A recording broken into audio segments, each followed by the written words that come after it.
It was a cold, ordinary morning outside one of the busiest universities in the UK. The kind of morning where nothing ever feels memorable. Students poured through the main gate in small groups, headphones on, coffee cups in hand, half awake and already late for class. Laughter mixed with traffic noise. Life moved fast, careless, and familiar. Then the black Jeep arrived. It rolled in slowly, too slowly, and stopped right beside the university gate. The engine didn't turn off. The windows were dark, almost unnaturally tinted, hiding whoever sat inside.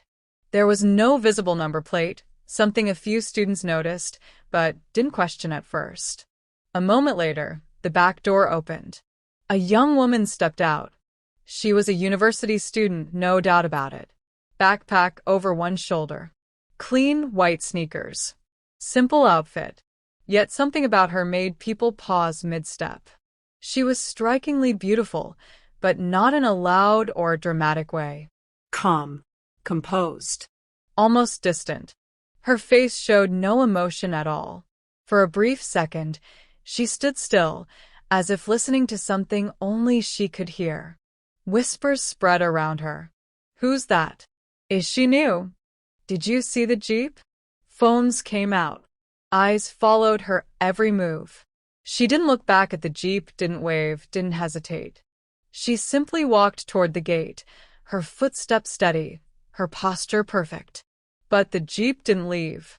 It stayed there, engine humming softly, as if waiting. One student later said the air felt heavier in that moment. Another said he felt an unexplainable chill crawl up his spine. Someone joked about rich parents. Someone else laughed it off. No one knew they were watching the last normal moments of her life. Within minutes of stepping onto campus, everything would change. And the black Jeep would disappear as quietly as it came. By mid-morning, almost everyone on campus was talking about her. Some students said they had seen her before. Others were certain she was new. Her name, people soon learned, was Emily Carter, a second-year psychology student.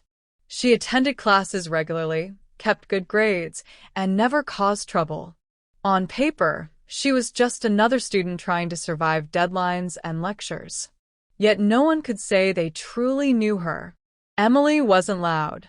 She didn't join big groups or sit in the front row either. She chose the middle seats, listened carefully, took neat notes, and left the moment class ended. No lingering conversations. No scrolling through her phone. No wasted time. Her friends described her as kind but distant. Always polite. Always calm. Too calm, some said. She smiled when spoken to, but her eyes often looked somewhere else, as if her mind was tuned to a different place entirely.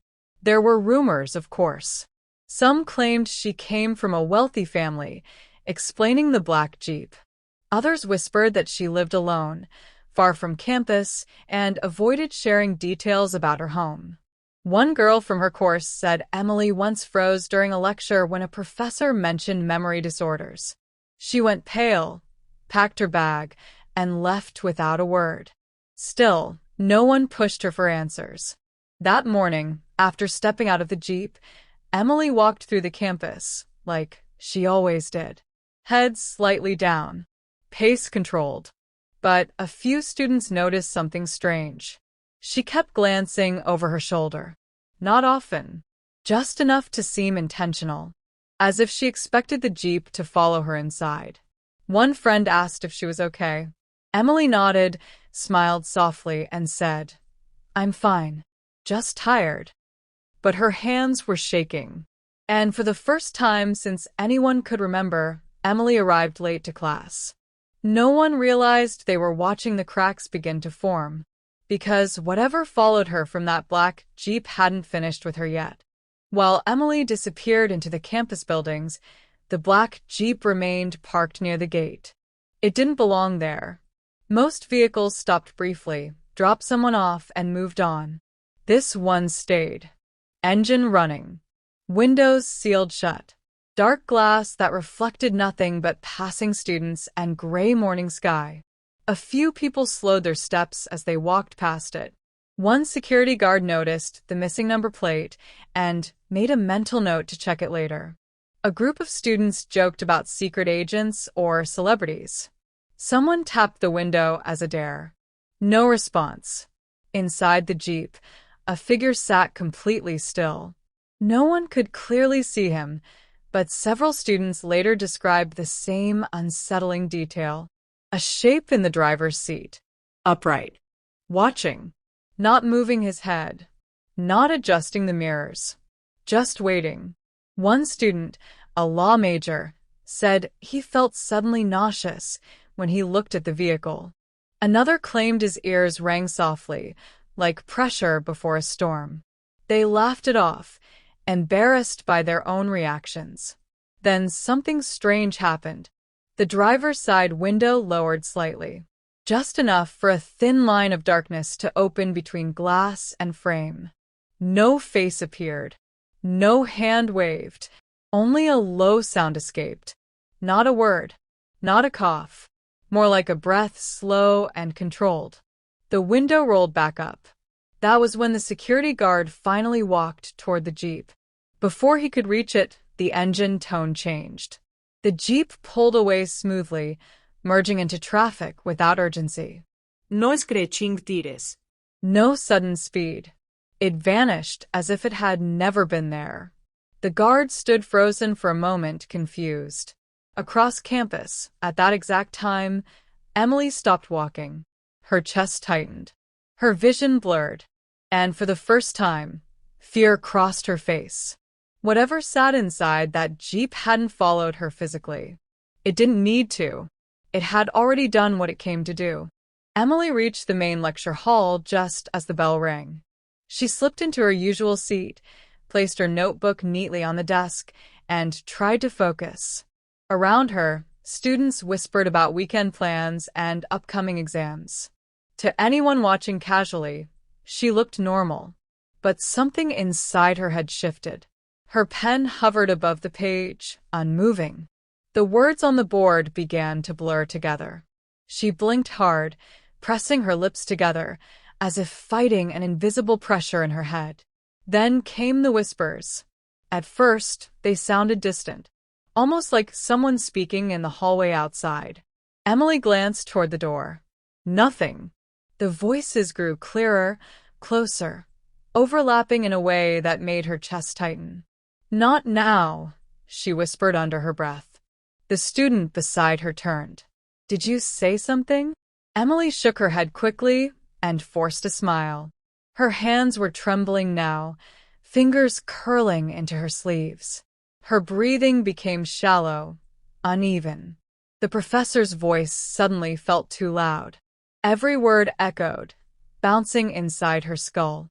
She pressed her palms against her temples, trying to steady herself. A memory flashed without warning. Dark glass. A voice counting softly. A door closing. Her chair scraped loudly against the floor as she stood up. Heads turned. The professor paused mid-sentence. "Emily," he asked gently. She didn't answer. Her eyes were wide, unfocused, darting from wall to wall. Sweat formed along her hairline despite the cold room. Someone reached out to her arm. "Don't touch me," she said sharply, her voice not sounding like her own. The whispers grew louder.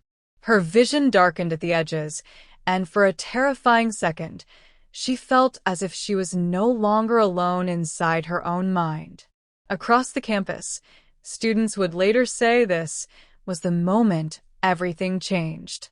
The moment Emily Carter began to lose control. And it was only the beginning. Emily didn't make it out of the lecture hall. Her knees buckled halfway down the aisle, and she collapsed onto the cold floor. Gasps filled the room. Someone screamed for help. Chairs scraped back as students rushed away, unsure whether to come closer or keep their distance. Emily clutched her head, fingers digging into her hair as if trying to pull something out of her mind. Her breathing turned into sharp, broken bursts. Her eyes were open, but they weren't focused on anything in the room. Then she screamed. It wasn't a scream of pain. It was terror. Raw. Uncontrolled. Deep enough to silence the entire hall. She began whispering rapidly, words tumbling over each other in a language no one recognized.